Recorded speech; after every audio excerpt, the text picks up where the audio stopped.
وہ مسند احمد میں حدیث ہے، دلائل النبوہ میں موجود ہے، مشکات میں بھی 30 جلد میں نبی علیہ السلام نے فرمایا کہ میں اللہ کے ہاں خاتم النبیین اس وقت بھی لکھا ہوا تھا اللہ کی تقدیر میں جب ابھی آدم علیہ السلام روح اور جسم کے درمیان تھے، یعنی آدم کی پیدائش سے پہلے ہی اللہ نے فیصلہ کیا تھا کہ آخری نبی میں ہوں گا. ٹھیک ہے، یہ فیصلہ پہلے کا ہو چکا تھا اللہ کی تقدیر میں. میں دعائے ابراہیم ہوں، میں عیسیٰ کی بشارت ہوں، میں اپنی ماں کا وہ خواب ہوں جو انہوں نے پیدائش کے وقت دیکھا کہ ان کے لیے ایک روشنی نور ظاہر ہوا جس سے شام کے محلات روشن ہو گئے. تو اس کے تحت نبی علیہ السلام کو ہم نور ہدایت مانتے ہیں، یہ ہمارے ایمان کا حصہ ہے. لیکن ایز اے اسپیشی نبی علیہ السلام انسان ہے. اگر آپ کو دکھ ہوا ہے تو آنسو نکلے ہیں، بخاری مسلم میں آیا. غزوہ احد پہ چوٹ لگی، بخاری مسلم میں آیا کہ آپ کے دانت بھی شہید ہوئے اور خون بھی نکلا. وہ سارے معاملات جو ایک انسان کے ساتھ اٹیچ تھے ان کے ساتھ تھے. سورہ بنی اسرائیل میں ہے کہ اگر زمین پر فرشتے آباد ہوتے تو ہم فرشتوں میں پیغمبر بھیجتے، چونکہ انسان آباد ہے تو انسانوں میں سے آئے گا. تو نبی علیہ السلام مرتبے کے اعتبار سے میں بات نہیں کر رہا، اسپیشی کے اعتبار سے، نو کے اعتبار سے انسان تھے. مرتبہ تو پھر آپ کا یہ ہے کہ کوئی فرشتہ بھی نہیں آپ کے مرتبے کو پہنچ سکتا. کہ اللہ تعالیٰ نے اشرف المخلوقات انسان کو بنایا ہے، اللہ تعالیٰ نے اپنے پیغمبر کو اسی اسپیشی میں مبعوث کیا ہے جو اللہ کے نزدیک اشرف المخلوقات تھی. رسول اللہ کا بشر ہونا نور ہونے سے بہتر ہے، کیونکہ اللہ کی کریشن کا کلائمیکس انسان ہے. اللہ کا خلیفہ فرشتہ نہیں ہے، انسان ہے. اور اللہ کے خلیفوں میں سب سے بڑا خلیفہ رسول اللہ کی مبارک ذات ہے صلی اللہ علیہ وآلہ وسلم. تو آپ نور ہدایت ہیں. قرآن میں جو سورۃ المائدہ کی آیت نمبر 15 ہے، قد جاءکم من اللہ نور و کتاب مبین، بے شک اللہ کی طرف سے تمہارے پاس ایک نور اور ایک روشن کتاب آ گئی. اس کی تفسیر میں جو اہل سنت کے پہلے مفسر ہیں بڑے لیول پہ، جنہوں نے تفسیر ابن جریر جسے تفسیر تبری کہتے ہیں 310 ہجری میں فوت ہوئے، 310 ہجری میں، حافظ ابن کثیر سے بھی 400 سال پہلے، اور حافظ ابن کثیر نے اپنی تفسیر میں زیادہ تر انہی سے نقل کیا ہے. انہوں نے اس آیت کے تحت لکھا ہے کہ یہاں نور سے مراد رسول اللہ کی ذات ہے. ہم مانتے ہیں. اشرف تھانوی صاحب نے بھی نشر الطیب میں لکھا ہے کہ رسول اللہ نور ہے، لیکن وہ سارا نور ان معنوں میں نہیں ہے جس طرح آپ کہتے ہیں. نہیں، آپ کے ساتھ وہ سارے معاملات اٹیچ تھے جو انسانوں کے ساتھ اٹیچ ہیں. آپ علیہ السلام کے بشر ہونے میں ہی بشریت کی بھی افضلیت ہے، بلکہ بشریت کو ناز ہے ایسی شخصیت کے اوپر جو اللہ کے محبوب ہیں صلی اللہ علیہ وآلہ وسلم. وہ تو قرآن میں واضح ہے. سورۃ الحجر کے اندر اللہ تعالیٰ نے فرمایا، سورۃ الرحمن میں اللہ تعالیٰ نے فرمایا کہ ہم نے انسانوں کو کھنکھناتی ہوئی مٹی سے پیدا کیا اور ان سے پہلے جنات کو آگ کی لپٹ سے پیدا کیا. یہ قرآن میں لکھا ہوا ہے کہ انسان مٹی سے پیدا ہوا ہے. اور مسلم شریف میں حدیث ہے کہ اللہ تعالیٰ نے انسانوں کو مٹی سے، جنات کو آگ سے اور فرشتوں کو نور سے پیدا کیا. تو یہ عقیدہ تو بالکل کلیئر ہے. لوگ سمجھتے ہیں کہ ہم نبی علیہ السلام کو بشر کہہ دیں گے تو کوئی گناہ ہو جائے گا، نعوذ باللہ. اسے نہیں پتا قرآن میں اللہ تعالیٰ نے کئی جگہ پہ فرمایا، سورۃ الکہف کے اینڈ پہ جا کے قل انما انا بشر مثلکم، نبی تم فرما دو کہ انسان ہونے میں بھی تمہاری طرح ہوں. مرتبے کی قطن بات نہیں. یہ مرتبے کی طرف جو گھسیٹ کے لے کے جاتے ہیں یہ بڑے ظالم ہیں. مرتبے کی کون بات کر رہا ہے یار؟ کوئی رسول اللہ کا امتی مقابلہ کر سکتا ہے؟ اور مرتبے تو تمہارے بابوں نے بڑھائے ہیں. جس بائزید نے کہا کہ لوائی اعظم من لوائی محمد، میرا جھنڈا محمد کے جھنڈے سے بڑا ہوگا، اور تذکرۃ الاولیاء میں فرید الدین عطار نے نقل کیا ہے جنہوں منگولا نے وڈیا سی. یہ تو تمہارے بزرگ رسول اللہ کے گستاخ رہے ہیں. اور پھر وہ کہتا ہے کہ محمد اور تمام انبیاء میرے جھنڈے کے نیچے ہوں گے، نعوذ باللہ. میں نے کئی بار پوسٹ مارٹم کیا ہے. یہ لوگ تھے. عام مسلمان کیسے سوچ سکتا ہے نبی علیہ السلام کے بارے میں ایسا کوئی عقیدہ کہ وہ کوئی رسول اللہ کی گستاخی کرتا ہوگا؟ ٹائم قیامت تک ہے. مثلا مجھے یہ دلیل دینے کی ضرورت نہیں ہے کہ انسان کو پسینہ آتا ہے یا نہیں. میں جب کہوں گا نہیں یہ انسان ہے اور انسان کو پسینہ آئے گا، اس سے اگلی بات، انسان کے پسینے میں بدبو بھی ہوگی. آپ مجھے یہ نہیں کہہ سکتے کہ آپ ثابت کریں کہ انسان کے پسینے میں سے بدبو آتی ہے. میں کہوں گا نہ، یہ اپنی اصل میں ہے. پیشاب میں سے بدبو آنا اپنی اصل میں ہے.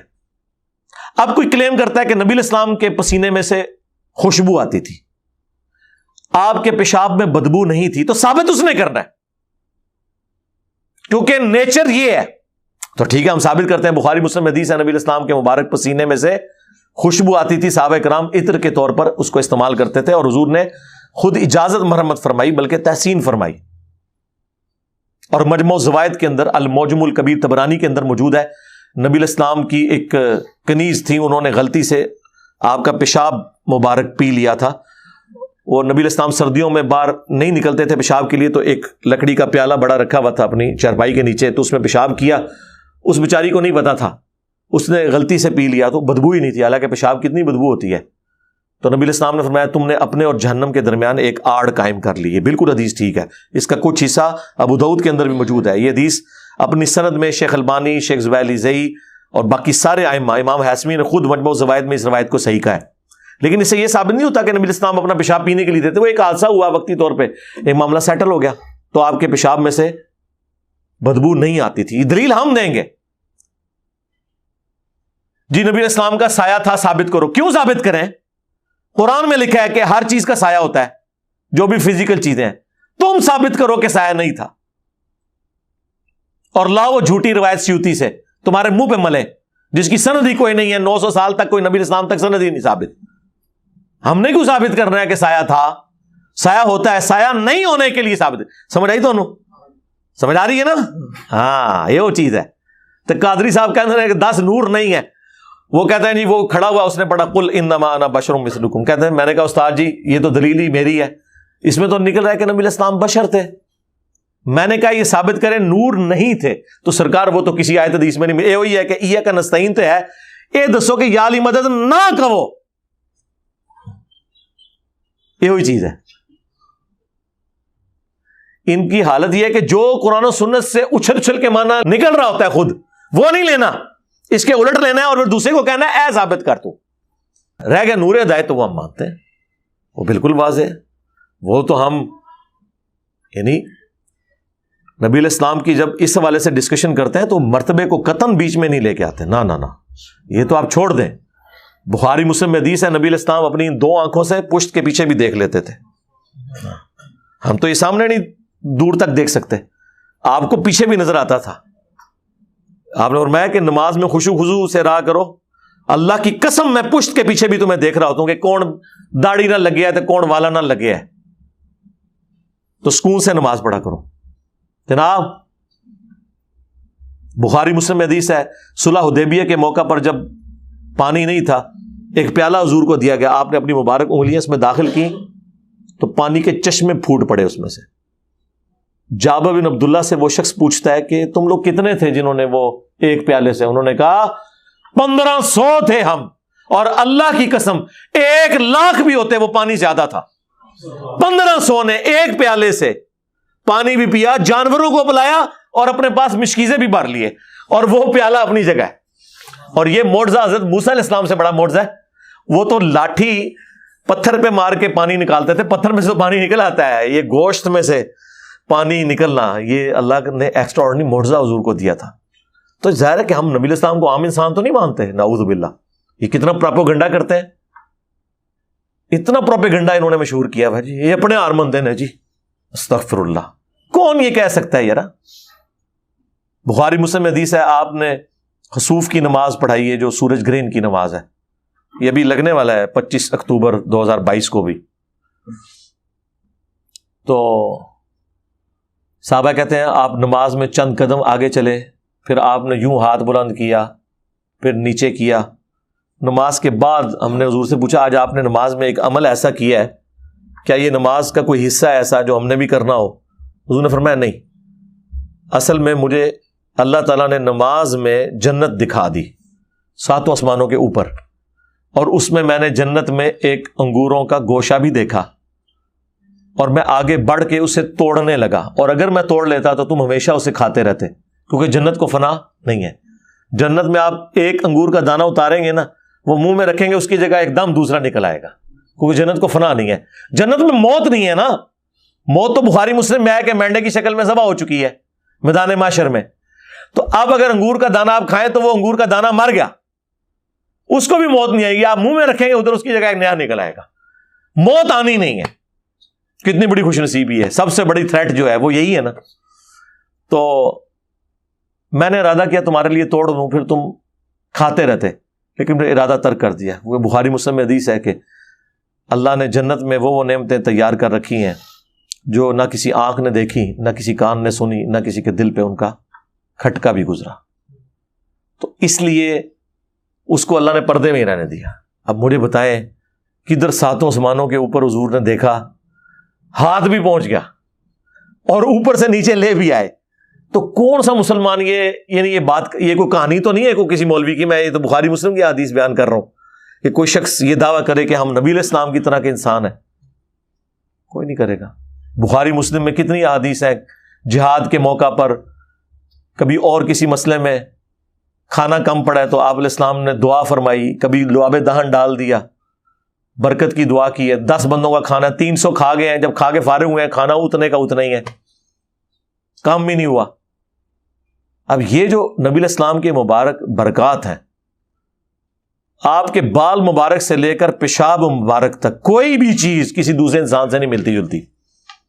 بخاری میں ایک تابعی کا قول ہے، وہ کہتے ہیں رسول اللہ کا ایک بال میرے پاس ہونا دنیا اور جو کچھ اس کے اندر ہے اس سے بڑھ کر محبوب ہے۔ کیوں؟ کیونکہ بخاری کے اندر ہی موجود ہے، حضرت ام سلمہ کے پاس حضور کے چند بال تھے، جب ان کے محلے میں کوئی بیمار ہو جاتا وہ برتن میں پانی بھیجتا تو اس میں ڈبو دیتی تھی، اور وہ جب کوئی پیتا تھا اسے شفا ہو جاتی تھی۔ یہ حضور کا بال مبارک ہے، اور ایسا بال مبارک ہے جسم سے ٹوٹا ہوا ہے اور برکات نہیں ختم ہو رہی۔ دیکھیں نا، وہ جسم کا حصہ تو نہیں ہے، ٹوٹا ہوا ہے، الگ ہوا ہوا ہے، تو برکات ہے۔ یہ تو بال ہے جو آپ کے جسم کا حصہ بھی نہیں، کرتا مبارک۔ مسلم شریف میں حدیث ہے، اسما بنت ابی بکر کے پاس وہ کرتا تھا، کسروانی تیالسی کالا جبہ جو حضور پہنا کرتے تھے، اور وہ کہتی ہیں کہ یہ میری چھوٹی بہن عائشہ کے پاس تھا، اس کی موت کے وقت میں نے اس سے لے لیا، اور یہ حضور پہنتے تھے، اور ہم اس کا دھون مریضوں کو شفا کے لیے دیتے ہیں۔ یعنی کوئی مریض ہوتا ہے تو وہ بس اس کرتے کے کسی حصے کو اس میں ڈبوتے ہیں تو شفا مل جاتی ہے۔ بخاری مسلم میں حدیث ہے کہ حضرت ابو طلحہ کو نبی علیہ السلام نے حج یا عمرے کے موقع پر جب حلق کروایا، سر کے بال مونڈے، تو آپ نے صحابہ کرام میں تقسیم کروانے کے لیے ابو طلحہ سے کہا کہ یہ لو اور لوگوں میں تقسیم کر دو۔ نبی علیہ السلام نے یعنی اپنے بال مبارک لوگوں میں تبرکن تقسیم کیے۔ باقی اس کی بنیاد پہ جو ڈاکٹر طاہر القادری صاحب اپنا ٹیشو پیپر تقسیم کرتے رہے پسینہ پونچھ پونچھ کے، یا باپا جانی جو ہے وہ اپنے منہ کی ہڈیاں اور پتہ نہیں کیا کیا چیزیں، اللہ سے ڈر جائیں۔ کیا خلفائے راشدین نے یہ کام کیا ہے کہ انہوں نے اپنے بال کسی کو دیے ہوں؟ ان کے اندر تو یہ بھی چل رہا تھا یہ عبد القادر جیلانی کا بال ہے، یار مولا علی کا بال آگے نہیں چلا، عبد القادر جیلانی کی شے ہے، میرے مقابلے پہ نہیں، میں مولا علی کے مقابلے پہ بات کر رہا ہوں، میرے مغر نہ ہو جانا۔ تو صحابہ کرام نے کبھی بھی نبی علیہ السلام کی جو خصوصیات ہیں انہیں اپنے ساتھ اس طریقے سے اٹیچ نہیں کیا کہ انہیں آگے ٹرانسفر کرنا شروع کر دیں۔ ابو داؤد ترمذی میں حدیث ہے، ایک صحابیہ کہتی ہیں حضور ہمارے گھر آئے تو آپ کو پیاس لگی، تو ہم نے کہا یا رسول اللہ وہ مشکیزہ لٹکا ہوا ہے، آپ اس سے پانی پی لیں۔ تو وہ کہتی ہیں کہ نبی علیہ السلام نے اس مشکیزے سے منہ لگا کے کھڑے ہو کے پانی پیا۔ اچھا، اس سے اب یہ ثابت ہو گیا کہ کھڑے ہو کے پانی پینا بھی جائز ہے، عمومی سنت نہیں لیکن جائز ہے۔ اور مشکیزے سے منہ لگا کے پیا، کیونکہ مشکیزے کا منہ بندھا ہوا ہوتا ہے، ٹوٹی سے آپ منہ لگا کے نہیں پی سکتے، اس میں کوئی کیڑا وغیرہ آ سکتا ہے، ذرا یہ ذہن میں رکھیے گا، وہ معاملہ بالکل ڈفرینٹ ہے۔ تو وہ کہتی ہیں کہ جب نبی علیہ السلام پانی پی کے ہٹے تو میں نے فوراً مشکیزے کا منہ کاٹ کے اپنے پاس تبرکن رکھ لیا کہ اس سے نبی علیہ السلام نے اپنے مبارک ہونٹ لگائے ہوئے ہیں، وہ انہوں نے تبرک کے طور پہ اپنے اوپر رکھ لیا اپنے پاس، وہ مشکیزے کا وہ چھوٹا سا جو حصہ تھا کہ نبی علیہ السلام نے اس سے منہ لگا کے پانی پیا ہوا ہے۔ صحابہ کرام حضور کے تبرکات کا اتنا احترام کیا کرتے تھے، اتنا پروٹوکول دیا کرتے تھے، تو کسی صحابی نے کبھی نبی علیہ السلام کو اپنی طرح کا انسان نہیں مانا۔ نہ کوئی دنیا میں مسلمان یہ عقیدہ رکھ سکتا ہے کہ نبی علیہ السلام ہماری طرح کے انسان تھے، لیکن سپیشی کے طور پر تو ہم یہ بات کرتے ہیں نا، وہ آپ اس کو نور بشر کا مسئلہ بنا کے کتنا ہنگامہ کھڑا کیا ہوا ہے، قتل ہوئے ہیں جی اس کے اوپر۔